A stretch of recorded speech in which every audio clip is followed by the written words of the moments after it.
দিনটা ছিল শুক্রবার। শুক্রবারে তো সবসময় কিন্তু আমরা হাজব্যান্ড আর ওয়াইফ মিলে বের হয়ে যাই। তো সেদিনও খুব ইচ্ছা করছিল একটু বের হব। দুপুরের জম্পেশ রান্নাবান্না করেছি, খাওয়া দাওয়া শেষ করে আসরের নামাজটা পড়ে একটু বসেছি। তো ওই সময় আপনাদের ভাইয়া বলল যে চলো একটু বেরিয়ে আসি। তো যে বলা সেই কাজ, আমিও রেডি, সবসময় রেডি থাকি। আমারও কিন্তু ঘুরতে খুব ভালো লাগে। তো আমরা যাচ্ছি এখন ভাটিয়ারি দিয়ে আর কি। আসরের নামাজ পড়ে, দিনটা যেহেতু ছোট, একদমই সময় পাওয়া যায় না, তো তাড়াহুড়া করে নামাজ পড়ে বেরিয়ে গেলাম, ভাটিয়ারি দিয়ে যাচ্ছিলাম। তো ভাটিয়ারিতে এখানে নাকি গল্ফ গার্ডেন একটা খুব সুন্দর রেস্টুরেন্ট হয়েছে। তো ওখানে চলে এসেছি। এই রেস্টুরেন্টটা আর কখনো খাওয়া হয়নি, আসাও হয়নি। খুব সুন্দর একটা ভিউ দেখতে পাচ্ছেন। অনেক লোকজন কিন্তু অনেক আগে থেকে আসছে। আমরা গিয়েছি একটু মাগরিবের টাইম হয়ে গিয়েছে তখন। তো কি করব, রাত্রে ভিউটা কিন্তু দারুণ ছিল।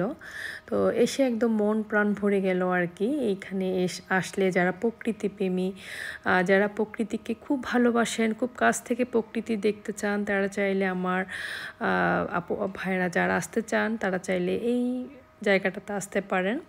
তো এই যে কথা বলতে বলতে দেখতে পাচ্ছেন আপনাদের ভাইয়া এখানে মাগরিবের নামাজটা সেরে নিচ্ছে।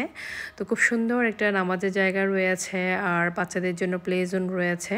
তো ওখানে গিয়ে চিন্তা করছিলাম কেন বাচ্চাদের নিয়ে আসিনি। ওরা আসতে চাচ্ছিল না। ওদেরকে বলেছি, আমার মেয়েকে আর বড় ছেলে, ছোট ছেলে, ওরা তো একটু বড় হয়ে আছে।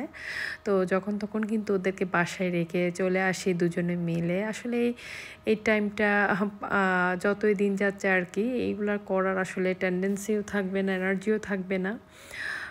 সময় থাকতে আসলে সব কিছুই উপভোগ করা উচিত আমি মনে করি। আমি আপনাদের ভাইয়া দুজনই মনে করে। তো যখনই সময় পাই একদম বের হয়ে যায়, একদম একটা টাইমও ওয়েস্ট করি না। আর দেখতে পাচ্ছেন খুবই সুন্দর সুন্দর ফুল এখানে। আর এখানে এই যে ফুলগুলো ক্যাপচার না করে আর পারলাম না। যারা প্রকৃতিকে ভালোবাসেন, ফুলকে ভালোবাসেন, তারা চাইলে এই জায়গাটাতে এসে ফ্যামিলি নিয়ে ঘুরে যেতে পারেন, খুব ভালো লাগবে।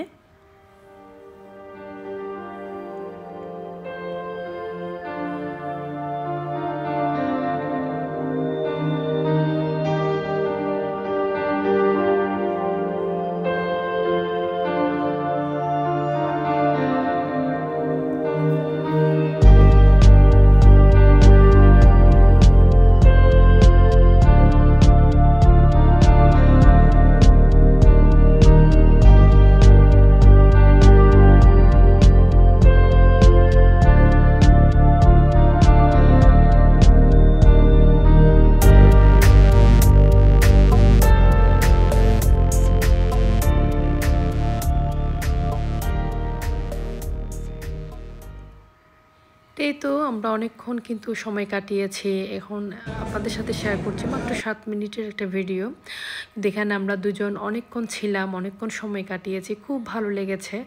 প্রকৃতির এত সুন্দর একটা পরিবেশ, চারিদিকে সবুজ আর সবুজ, অনেক সুন্দর একটা সময় কাটিয়েছি। বিকালটা আমাদের খুব ভালো কেটেছে। তো যেহেতু এসেছে একটু রেস্টুরেন্টে, একটু খাবো না তা কি হয়, তো চলে আসলাম রেস্টুরেন্টে। এখানে কিছু খাবারের অর্ডার দিচ্ছি, বাচ্চাদের জন্য কিছু পার্সেল নিয়ে যাব। তো যেহেতু দুপুরে অনেক খাওয়া দাওয়া হয়েছে, মানে পেটটা এখনও অনেক ভরা, তো তেমন কিছু আসলে অর্ডার করিনি। এখানে একটু থাই একটা স্যুপ অর্ডার করছি, আর অন্তন, এগুলাই ছিল ওনাদের এখানে। অনেক হালকা পাতলা খাবার চেয়েছিলাম, কিন্তু ওনারা দিতে পারছিল না। তো কি করব, এখানে যেটা আমার কাছে একটু লাইট মনে হয়েছে, আমি এটাই অর্ডার করেছি। এখানে থাই স্যুপ অর্ডার করেছি, আর একটা গ্রিন চাটনি অর্ডার করেছিলাম, আর করেছি অন্তন। এখানে স্যান্ডউইচ চেয়েছি, ওইটাও ছিল না। কফি ছিল, কফি দিয়ে কী খাবো আসলে, তো সেজন্য এই স্যুপটা অর্ডার করেছি। তো থাই স্যুপটা আমার ভীষণ ভালো লাগে। থাই স্যুপের সাথে অন্তনটাও ভীষণ ভালো লাগে, তো ওইটা অর্ডার করে দিয়েছি, দুজনে মিলে একটু খেয়ে নিব। আর বাচ্চাদের জন্য ওদের পছন্দের কিছু খাবার আর কি নিয়ে যাব। খুব খুশি হবে আমার বাচ্চাগুলো। তো ফোন করছিল, মা কোথায় তোমরা? তো আমরা বলছি এখানে আছি, আমরা ঘুরছি। তো বারবার ফোন করে আসলে খবর আমিও নিই, বাচ্চারাও নেয়। যতক্ষণ বাইরে থাকি মনটা ওখানেই পড়ে থাকে আসলে, বাসায় বাচ্চারা যেহেতু একা। তো এখানে আমি গ্রিন চাটনির সাথে একটু অন্তন খাচ্ছিলাম, আমার খুব ভালো লাগে। এভাবে কার কার খেতে ভালো লাগে একটু জানাবেন প্লিজ। আর এই যে মানে স্যুপটা নিয়েছি, স্যুপের ভিতর যে অন্তন দিয়ে আমি সবসময় কিন্তু রেস্টুরেন্টে এভাবে খেয়ে থাকি। কার কার ভালো লাগে এভাবে খেতে আমাকে একটু কমেন্টস করে জানাবেন তো। তো দুজনে মিলে থাই স্যুপ খাচ্ছিলাম, যেহেতু ঠান্ডা পড়ছে বাইরে। তো স্যুপটা আমার কাছে বেশি প্রেফার মনে হয়েছে আর কি, আমি স্যুপটা নিয়ে নিয়েছি। ভীষণ ভালো লাগে আমার। তো স্যুপ টুপ খেয়ে আর বেশিক্ষণ থাকবো না, বাসায় চলে যাব। এখানে অনেকক্ষণ ঘোরাঘুরি হয়ে আছে, খুব সুন্দর একটা সময় কাটালাম হাজব্যান্ড আর ওয়াইফ মিলে। তো এখন বাসায় চলে যাব। আজকের মতো আমার ভিডিওটি কেমন হয়েছে সবাই অবশ্যই কমেন্টস করে জানাবেন।